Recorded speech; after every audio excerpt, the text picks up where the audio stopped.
se c'è una cosa impronosticabile ed è tutto un po' impronosticabile nel calcio, quante volte abbiamo visto Davide battere Golia, ma tra le cose difficili da prevedere ci sono poi i calci di rigore, perché io stasera in realtà vedevo un netto vantaggio da parte del Napoli, perché sai, passavi da una vittoria già ottenuta ai calci di rigore contro il Cagliari, quindi vuoi o non vuoi, magari ci sei anche un po' preparato, un portiere che è clamoroso, non solo nel pararli, l'abbiamo visto, anche se stasera poi è stato agevolato dall'altro di portiere, perché tira una cannonata incredibile come l'altra volta, ma questa volta va a sbattere poi sulla spalla, non l'ho capito bene, di Bioté.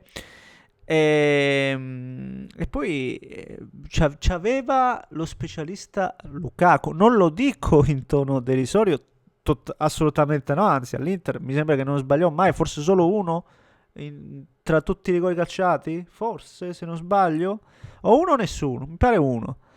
E no, forse uno, però quando lo sbagliò glielo fecero ribattere, mi pare. E sbaglia proprio lui. Se c'era uno specialista tra tutti stasera era Lukaku ed è quello che ha sbagliato. E poi il risultato decisivo.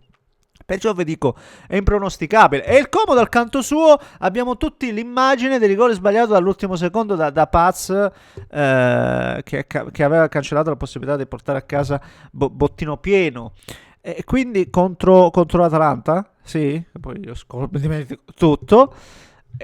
Paz stasera non è stato messo neanche in condizione di poterlo andare a calciare. Però per dirvi davvero che non puoi veramente sbottonarti minimamente. Però dobbiamo parlare dell'intera gara. Ma prima dobbiamo dire che Como erano 40 anni. L'ho appena detto, erano 40 anni che non raggiungeva un piazzamento del genere.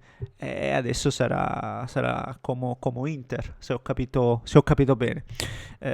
Quindi comunque bisogna dire che la squadra di Fabregas sta facendo un ottimo campionato, senza ombra di dubbio.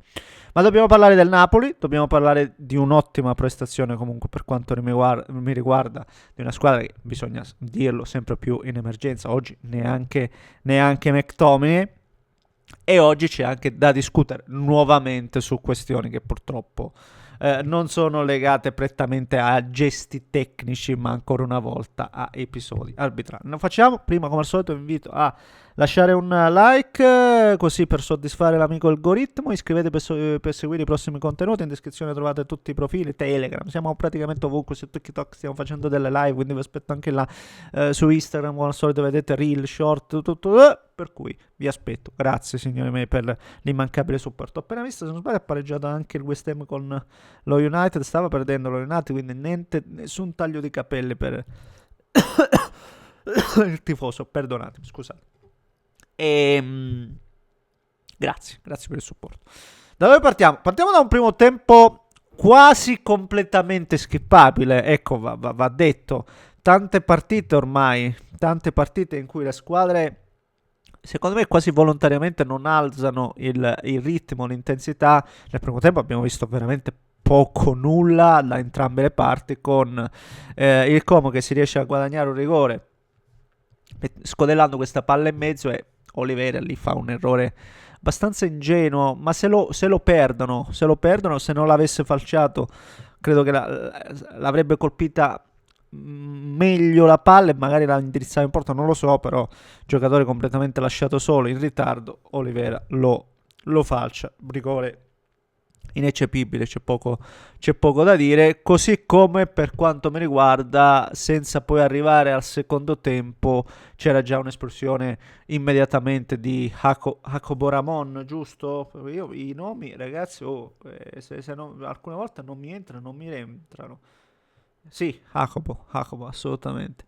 Perché a parte che anche lì il Como, che è una squadra che mi piace, soprattutto anche per la fase difensiva, lì è bastato un lancio lungo di Vania e si sono fatti trovare un po' impreparati. È vero che Hollywood era un po' defilato, ma se lì non lo atterri e non lo falci, secondo me c'è la possibilità di arrivare in porta, magari non in maniera centralissima, ma comunque arrivi a tu per tu col portiere e di conseguenza è un'occasione chiara da gol. E quindi per me quello, nel momento in cui non è rigore perché è fuori aria, è espulsione. Mi pare che dica questo il regolamento, non dai espulsione, lo vedi come un arancio perché forse proprio non tutti i criteri, vabbè, secondo tempo ne commette un'altra di roba, un fallo netto al limite dell'area, netto, ammonizione, invece non viene ammonito, quindi oggi manca certamente un'espulsione, assolutamente, e purtroppo sono errori che... Cioè, a me quello che infastidisce è che vedi, poi il VAR può intervenire su cose totalmente futili, ma totalmente futili alcune volte, non più che futili, dove va a valutare veramente il lieve contatto e poi dove ce n'è uno, ma no, ma ce n'è uno, ma proprio, ma contatto che, mo voglio fare a Spalletti, ti posso dare un bacio, te l'ho dato, fatto come a Spalletti, glielo dai e basta, ti ho dato un bacio, e lì non può intervenire perché sull'ammonizione che porta un'espulsione non può intervenire sia per toglierla che per darla, sull'assegnazione o meno di un calcio d'angolo non può intervenire, quindi dove potrebbe essere in maniera oggettiva utilizzato non lo fanno perché si perderebbe tempo e poi se ne va a perdere il doppio su questioni totalmente, ribadisco, che dovrebbero essere lasciate andare. Dispiace perché non è mai bello vedere errori abbastanza gravi e clamorosi, ma ne stiamo vedendo di tutti i colori, per cui non mi stupisco ormai più di niente. E poi un Napoli che secondo me ha fatto un buono secondo tempo. Fatemi dire un paio di robe. Bellissimo l'assist di Højlund per Vergara, ma voglio rimanere su Vergara perché ne stiamo vedendo di giocatori che sono anche bravini, che hanno quel momento sì e che poi si trascinano, non lo so, ma Vergara è un giocatore che segna, cioè è un giocatore freddo sotto porta. Cioè non è il giocatore che è solo no, la giocata, no, il giocatore che si dà, che si dà in tutte le fasi di gioco. L'ho visto recuperare tanti palloni, cioè proprio sradicare la palla dall'avversario. E tu un giocatore con questo talento non diresti che...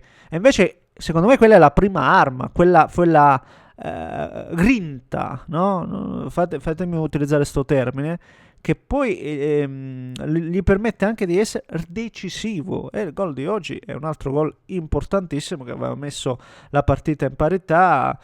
Poi c'è stato qualcos'altro senza ombra di dubbio, ma è stata una partita secondo me pressoché equilibrata, ripeto, al netto dell'episodio arbitrale dove si doveva fare meglio.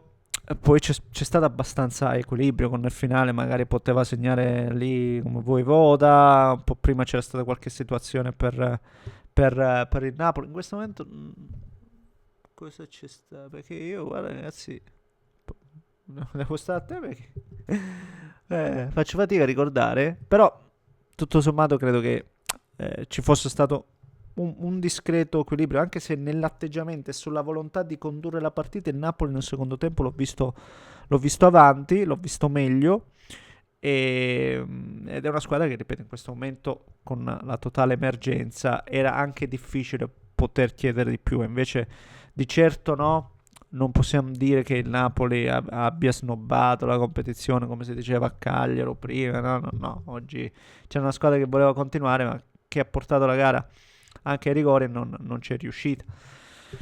Bravo il Como, comunque al netto, ribadisco ancora una volta, di quello che poi si potrà dire sui vari episodi, perché comunque il Como, ragazzi, è una squadra che oggi ancora una volta si conferma di poter insidiare qualsiasi avversario. Questo è poco ma sicuro. Signori, fatemi sapere cosa ne pensate voi, commentate le accade, se volete iscrivetevi al canale. Un grande abbraccio da Neschio.